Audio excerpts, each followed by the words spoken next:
કે કલ્પના કરો સ્ત્રી વગર. કલ્પના અમે તો શું સ્ત્રી વગર કરીએ? મહાદેવ નહોતા કરી શકે, ખબર પડી ને કે વયા ગયા ત્યાં તાંડવ શરૂ કરી દીધું હતું. એટલે માણસની કલ્પના તો વાત જ રહેવા દો. એ જો ઘડીક વખત ન રહી શકતા હોય તો આ બધા તમે જો બેનો બોલે નહીં ને તો ભાઈઓને સૌથી વધુ તકલીફ થાય. બેનો બોલે તોય તકલીફ ભાઈઓને થાય ને બેનો ન બોલે ને તોય ભાઈઓને તકલીફ. તમે આજે પ્રયોગ તરીકે કાલ આવતીકાલે કરજો કે ભાઈ ઘરે આવે ને તો તમે શાંતિથી પાણી આપજો ને એક પણ પ્રકારના પૂછતાછ ન કરતા. તમારા પતિ 3 વખત પોતાના તમારા સંતાનોને એ બાળક છે રડે, બાળકના પપ્પા રડતા હોય તો ઓલી બાજુ જાઓ તો શું કામ કરો છો? એની માટે આ કામનું નથી. આ બાજુ ધ્યાન રાખો. તો વાત હું એ કરતી હતી કે તમે નહીં બોલો ને જે દિવસે ઘરે જઈને, તે દિવસે એ 3 વખત રૂમમાં આમથી આમ આટા મારી આવશે અને દીકરાને સંતાનને પૂછે કેમ કઈ થયું છે, મમ્મી બોલતા કેમ નથી? તરત એ મૂંઝવણ. કારણ કે હજી સુધી પુરુષ છે ને એ જગતમાં બધું સહન કરી શકે, પણ સ્ત્રીનું મૌન સહન કરી શકે એટલો શક્તિશાળી હજી પુરુષ નથી થયો. અને મૂંઝારો થવા માંડે કે આ બોલતી કેમ નથી? કારણ કે એના બોલ ન બોલે તો ધરતીકંપ આવી જ જાય. ઓલો તો આવ્યો તો ને આ તો ખરેખર રોજે રોજ આવે. અઘરું છે. અને અહીંયા બેઠેલા દરેક સ્ત્રી અને ભાઈએ ક્યારેક ને ક્યારેક તો જાણે અજાણે એક વાક્ય બોલ્યું હશે કે આ સ્ત્રીએ તો મારી જિંદગી બગાડી નાખી. ગુસ્સામાં બોલ્યું, પ્રેમથી બોલ્યું, વટથી બોલ્યું. તેવા દરેક ભાઈઓને 2 હાથ જોડી અને વંદન કરીને મારે એક વાત કહેવી છે કે જો તમે એવું માનતા હો કે આ સ્ત્રીઓએ તમારી જિંદગી બગાડી નાખી છે તો મારે તમને કહેવું છે કે તમારા ઘરના 25 કિલો ચોખા 1.5 કિલો એરોડિયુંમાં દઈ અને અમે 2.5 વર્ષ સુધી તમારા ચોખા નો બગડવા દેતા હોઈએ તો એ સ્ત્રી તમારી જિંદગી બગડવા દે એમ તમે કયો છો? તમારા ઘરની રકેબી તૂટે ને તો ચીસ અમારામાંથી નીકળે કે આના પરસેવાની કમાણીની છે ને એટલે રેડ નીકળે તો આપણે કહે પણ હું રાડું નાખસ આ રકેબી તૂટી ગઈ એમાં. અહીંયા હવે ભરત છે ને આ બધી બાઓને માવડીઓને પૂછજો કે પેલા ભરત ધરવા માટે તમને સારું કાપડ નહોતો પાવાતો. જે લીરા હોય, ચોડાઈ ગયેલું હોય, ફાટી ગયેલું હોય, ફેંકી દેવાનું હોય ને ઈ કાપડ તમને આપે અને એમાંથી તમારે ભાત પાડવાની. એક સરખા લીટામાંથી સુંદર દેખાડ્યું. સાહેબ આ એ સ્ત્રીઓ છે કે તમારા ઘરના ફાટેલા કપડાઓમાંથી તમારા બધાના વાસ્તી સરસ મજાના તમારા આંગણા રૂડા લાગે ને એવા ભરતકામ કરીને દેખાડ્યું હોય, ફાટેલાને સાજા કરી નાખે એ આ બધી માતાજીઓ છે. અને સાવ સાદી વાત છે સાહેબ, મેં તો અનેકો નેકવાર સ્ટેજ ઉપરથી કીધું છે અને જવાબદારી સાથે કહું છું, જે દિવસે તમારી ઉમરાવાળી રાજી ને તે દી તમારી ડુંગરાવાળી રાજી. બાકી ભૂલી જાઓ, ભૂલી જાઓ. માગો તો ઉપરવાળા આગળ માગજો, અનહદ માગજો, માગવું જ જોઈએ. હું તો એમ જ કહું છું, બધા એમ કે ભગવાન આગળ મગાય જ નહીં. હું તો એમ કહું ભગવાન આગળ જ મગાય. 2 હાથવાળા આગળ માગ્યું છે ને તો 10 જણને કે 1000 હાથવાળા આગળ માગો ને તો કોઈ દી કોઈને કહેવા નહીં આવે કાણે મારી આગળ માગ્યું હતું. માગો જ, જે જોતું હોય માગો, અઢળક માગો. કારણ કે તમારી આગળ હશે તો તમે આવી કથાઓ કરી શકશો, મંડપો કરી શકો, બેન દીકરીઓને સાચવી શકશો. પણ સાથે સાથે ભગવાનને એટલું માગો કે ભગવાને એટલું દે કે હું જગત આખાના ટાણા સાચવી શકું. બેન દીકરી મારા ઘરેથી આવે તો હસતી હસતી વાસી જાય અને મારા ઘરની પુત્ર વધુ હસતી હસતી રસોડામાં જાય. હસતી હસતી સ્ત્રી રસોડામાં ક્યારે જાય કે તમે એને હાચવતા હોય ને તો. બાકી તમે ચાનું મૂકવાનું કહો તેમ થાય કે આ ચા ને એવી બાળી દેવીશ ને કે આ માગે નહીં બીજી વાર ચા. હસતી હસતી ક્યારે જાય પુત્ર વધુ? કે તમે એવું સન્માન આપ્યું હોય ત્યારે. અને અહીંયા નવી યુવાન ભાઈઓ છે, સોશિયલ મીડિયા ઉપર આપણે જેટલા સારા હોઈએ ને એટલું જે દિવસે આપણે ઘરમાં સારા રહેવા માંડીએ ને તે દી થોડુંક હોકે ડકે બધું સરભર થાય. તમે જુઓ ત્યાં કોઈક સરસ મજાની બેન છે, એ ગમે એવી, હા એ બેનને આપણે કોઈ દિવસ મળ્યા ન હોય. અને બીજું કે તમે જેને સરલા કહો છો ને એ એકચ્યુઅલી સુરેશ છે એવું ઝુકરબર્ગે કહે છે. એટલા ફેક આઈડી સોશિયલ મીડિયા ઉપર છે. ત્યાં એક સરસ મજાનો શાકનો ફોટો, રીંગણાનો ઓળાનો ફોટો મૂકે, તમે કેટલા દિલ દિયો, અંગૂઠા દિયો. અરે આ મરી ગયા બિચારા, વાઢિયા પડી ગયા ઓળા કરી કરીને. કોઈ દી ન કીધું કે હારું બનાવ્યું ને તો તરત જ આપણે રોજ હું ઓળાને રોટલા હિલાવતા હશે નહીં. એક બહુ ખોટી ગેરસમજણ આપણા બધાના મગજમાં એવી રહી ગઈ છે કે ઘરના હોય ને થેન્ક યુ નહીં કહેવાનું.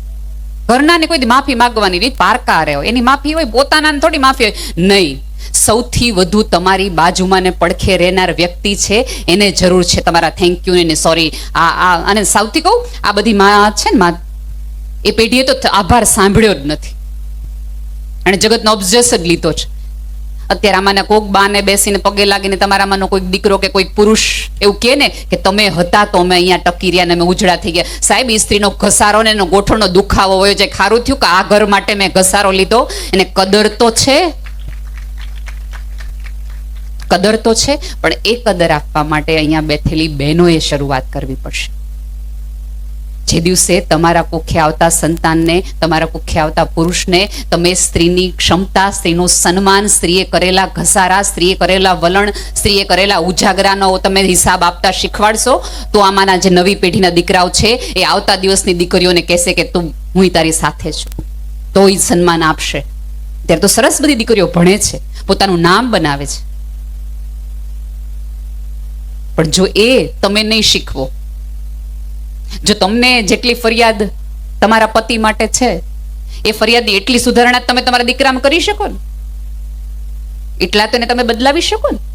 કે ભાઈ મને એવું છે કે ભાઈ મારા વર છે એને વખાણ કરતા આવડવા જોઈએ, તો તમે સાથે સાથે તમારા દીકરાને અત્યારથી શીખવાડો કે જો કોક સ્ત્રી 45 ડિગ્રીની અંદર તમને ગરમ ગરમ રોટલી કે રોટલો ખવડાવતી હોય તો એક વખત એ સ્ત્રીને પૂછવું જોઈએ તે જમ્યું.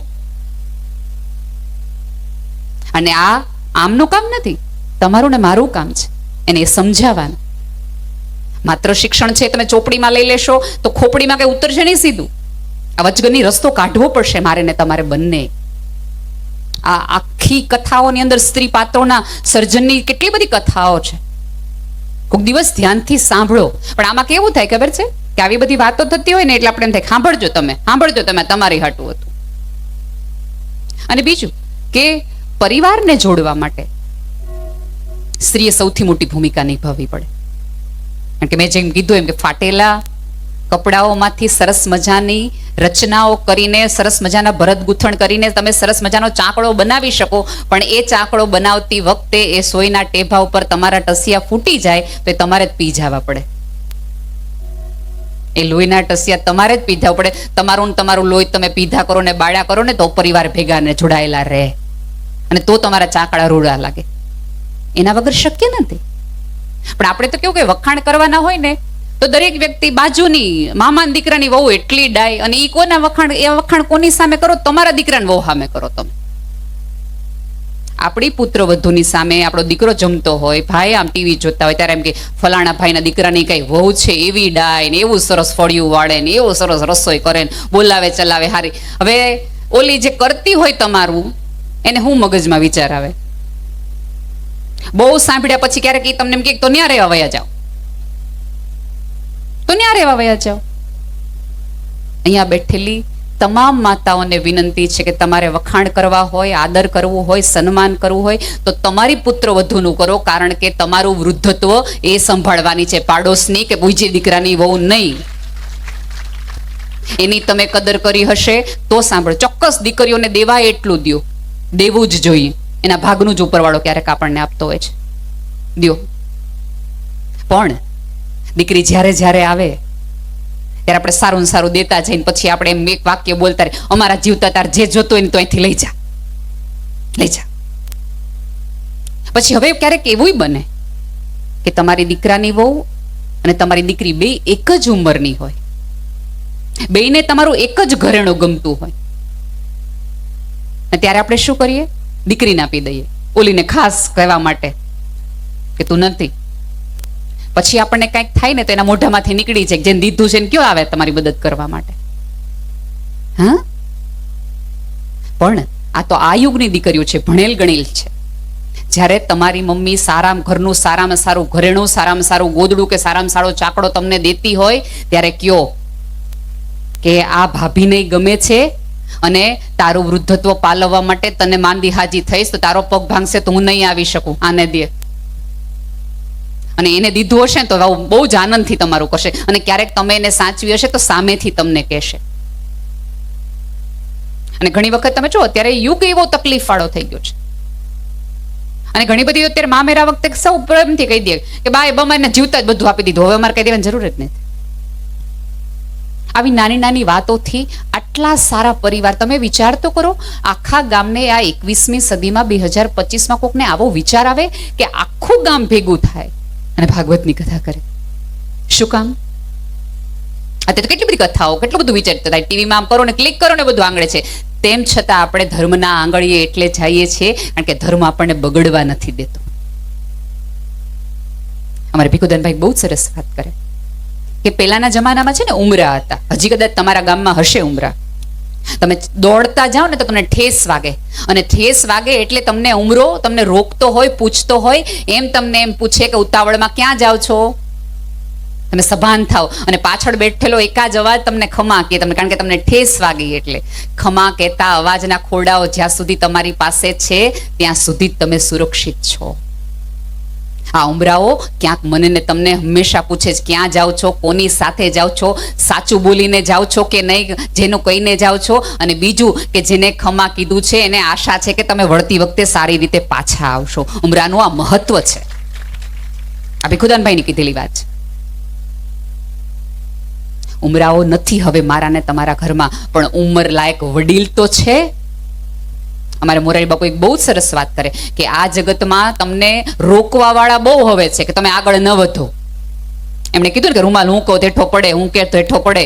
હેઠું પાડવા માટે તો બધા એક થઈ જાય. બધા કેવા છત્રી આખો એક થઈ ગઈ ને, પડે પડે પડે. ઊભા કરવામાં થાવ ને તો તમે માણસ કહેવાવ. એક માણસ પડતો હોય ને ઊભા કરવામાં તમે સાથે થાવ તો હાચા કહેવાવ. બાકી પાડવામાં ભેગા થાય જ. એ કઈ બહુ મોટી વાત નથી. તો વાત એ છે કે જ્યાં સુધી એ મોરારી બાપુ કે છે એમ કે તમને રોકવા વાળા તો બહુ છે, હવે ટોકવા વાળા નથી રહ્યા. કે તમે ખોટી દિશામાં જતા હો, ખોટી જગ્યાએ જતા હો તો તમે તરત કોક પૂછે, બા પૂછે, ભાઈ પૂછે, ક્યાં જાઓ છો, કામ જાઓ છો. અને આપણે અત્યારે કેવું છે કે બહુ બધા બહુ ડરીને રહીએ છીએ. તમે જુઓ કે અત્યારે આપણે ડાયાબિટીસ ન થાય એટલે ખાંડ ખાવાનું મૂકી દીધું. બીક છે ડાયાબિટીસ થઈ જાય, ડાયાબિટીસ થઈ જશે. કોલેસ્ટ્રોલ ની બીકે આપણે તેલ વાળું ખાવાનું બંધ કરી દીધું. નહીં કોલેસ્ટ્રોલ વધી જાય, કોલેસ્ટ્રોલ વધી ખાવાનું નથી. બીપી ની બીકે અથાણા મૂકી દીધા, મીઠું મૂકી દીધું, બધું ડરીને મૂકતા ગયા, ડરતા ગયા, મૂકતા ગયા. પણ ખાવાનું મૂકી દીધું, મીઠું મૂકી દીધું, તળેલું મૂકી દીધું, ન ખાવાનું ખાવાથી મૂકી દીધું. પણ જે ન ખાવું જોઈએ, હરામનું ન ખાવું જોઈએ, એ મને મૂક્યું નહીં. એનાથી ઉપરવાળાને ડરે હરામનું ખાવાનું ન મૂક્યું. મૂકવું તો ઉપરવાળાની બીકે એ મૂકવું જોઈએ ને. બીપી કોલેસ્ટ્રોલની બીકે જો તમે આટલું ખાવાનું મૂકી દેતા હો તો ઉપરવાળાના ડરના કારણે તમારે મૂકવું જોઈએ. અમારા નાની બા બહુ સરસ એકવાર વાત કરતા હતા કે પહેલાના જમાના કદાચ આમાંના ઘણા બધા ગઢિયાઓને ખબર હશે કે ઓલી જમીનમાં સહી સાહેબની કરાવવાની તો સાહેબ 2 રૂપિયા, 5 રૂપિયા, 3 રૂપિયા લે ત્યારે સહી કરી દે. એટલે આવા એક સાહેબ કે જે સહી કરવાના પૈસા લે, ગામ આખું કંટાળી ગયું હતું સાહેબથી. આવું કોઈક વડીલ વૃદ્ધ હશે વડલા જેવો. એને એમ કીધું કે એક કામ કરો ને સાહેબ ને તમે આજ જઈને બધા યુવાનો જઈને કહો કે સાહેબ એક કામ કરો, આજ સાંજે અમારા બધાના ઘરે એક વાડીમાં આપણે જમણવાર રાખીએ અને બધાનું હાગમટે પતાવી દઈએ. બધાને તમારે 2-5 જે લેવાના હોય એક હારે તમે લઈ લેજો. સાહેબની વાત સાચી લાગી. સાહેબ ઘરે કઈ ના આવ્યા, આજથી વાંધો નહીં આવે. આજે આખા ગામે ભેગા થઈને નક્કી કર્યું સાહેબને દઈ દો, સાહેબને દઈ દો. પીરસવા માંડ્યો સાહેબનું બધું. પછી ઓલા જે વડીલ હતા કે જેને આખો માચડો રચ્યો હતો સાહેબને જમવાનો ને ઓલું વધારાનો દેવાનો, એને સાહેબને લસણની ચટણી મૂકી. એટલે સાહેબ કે હું લસણ નથી ખાતો, હું લસણ ખાવ તો મારું પેટ બગડે, લસણ નથી ખાતો. એટલે ઓલા દાદાએ બીજી ચમચી લસણ નહીં ખાધી કે સાહેબ લસણ ખાવાનું શરૂ કરી દો. લસણ ખાવાથી તો તમારું પેટ બગડશે, પણ હરામનું ખાવાથી તો તમારી પેઢીઓ બગડશે. એટલે એ રહેવા દો, ત્યાં સ્ટોપ થઈ જાઓ, એ નથી ખાવા જેવું. ક્યાંક આ બધી કથાઓ મારી અને તમારા માટે પાસે આ જગતના ચોકમાં જવા માટેના ઉમરાનું કામ કરે છે. કે તમે ધડ દઈને ન જવાની જગ્યાએ જતા હો તો એકાદ વાક્ય તમને રોકે. ન ખાવાનું તમે ખાતા હો તો એકાદ શબ્દ અને એકાદ અવતારની વાર્તા તમને બીવડાવે, ડરાવે અને સમજાવે કે આ કરવા જેવું નથી. કારણ કે ઓલાએ કર્યું હતું તો આપણને ખબર છે કેવી રીતે થયું હતું. અને નવી પેઢીની તો ખાસ આ કથાઓ એટલા માટે કહો કે જો તમે ઈચ્છતા હો કે આવતા દિવસોમાં તમારા ઝાડ ઉપર સારા ફૂલ અને ફૂલ આવે તો એની માટે બહુ જરૂરી છે કે તમે મૂળિયા સાથે કામ કરવાનું શરૂ કરો. આ સંસ્કૃતિનું કામ જ એટલા માટે કરીએ છીએ. ધર્મનું કામ જ એ છે કે મૂળના ઊંડિયા રાખવા. કેટલી બધી જગ્યાઓ એવી છે કે જ્યાં હું ને તમે આ કરી શકીએ છીએ. યુવાનો અહીંયા કેટલા બધા બેઠા છે. અને આવતા દિવસોમાં તો જ્યારે સ્ત્રીઓ સંતાનોને મોટા કરશે ને, આમાંના કેટલા બધા બા એવા હશે કે અમે તને મોટા કર્યા ત્યારે તને ખબર નથી, અમે કેટલી મજૂરી કરી, કેટલા ખાડા ખોદ્યા, કેટલું આ કર્યું. હવે અમારીની પેઢી છે એને પોતાના સંતાનોને એવું કહેશે તને ખબર નથી, તને મોટા કરવામાં અમે 3 કલાક ઓફલાઈન રહ્યા ને તને મોટા કર્યા છે. એટલું આપણે મોબાઈલમાં રહેતા હોઈએ. 3 દિવસથી સ્ટેટસ નથી બદલ્યા ને તને ભણાવ્યો, તું સમજ, આટલું મહત્વ છે તને ભણાવવાનું. અને ભાઈઓ બી એવું કહે છે, જેને બધા વ્યસન અલગ અલગ હોય, તને હું ખબર રોજના 5 માવા જોતા હતા, તારું ભણવાના આવ્યું છે ને 3 કરી નાખ્યા, ઓછું કરી નાખ્યું તો તું ભણ્યો, તને હું ખબર હોય. આખું ડાયમેન્શન બદલાઈ જશે, વિચારધારા બદલાઈ જશે. જેટલો વિચાર, અને મને તો બહુ જ ગમે કે ભાઈએ સરસ વાત કરી કે આ પહેરવેશ ઉપરથી, આ 365 દિવસનો પહેરવેશ નથી. તમે જુઓ, તમે જ્યારે આ પહેરવેશમાં છો તમારી ચાલ બદલાઈ જશે. તમે જે રેગ્યુલર ચાલ સાથે ચાલતા હોય એ ચાલ સાથે તમે આ પહેરવેશમાં નહીં ચાલો, તમારી કરોડરજ્જુ એની મેળે ઊભી થઈ જશે. કારણ કે તમને ખબર છે કે તમે શું પહેર્યું છે નહીં, તમને ખબર છે કે તમે કોના છો, કે તમે આ પહેર્યું છે. કે સેમ નથી, આ કોઈ કોપી પેસ્ટ કરી શકાય? બધા જેવું થઈ શકે. જો બધા જ પ્રકારના દેખાડા થઈ શકે કે હું સારી છું, હું બહુ મળતાવળી છું, હું બહુ સમાજ સેવક છું, હું કોઈ દિવસ કોઈનું ખોટું કરું નહીં, હું બોલું નહીં, આવા બધા તમે દેખાડા કરી શકો. તમે કોઈ દિવસ દાન દેતા હોય દાનવીરના દેખાડા નહીં કરી શકો. એની એક્ટિંગ થાય જ નહીં, તમારે દેવું જ પડે. ભાઈએ પૂછી લીધું ને કે વ્યક્તિગત છે, કારણ કે દેવા પડે, એ કરવું પડે. કોઈ દિવસ નહીં. થોડા શાંત થાવ. અત્યારે આ યુગની સૌથી મોટી સમસ્યા, ખાસ કરીને યુવાનોમાં, બહુ જલ્દી આપણે ગરમ થઈ જઈએ છીએ. લોહી ચોક્કસ ગરમ રખાય, પણ હવે તલવારમાં નહીં, કલમમાં રખાય.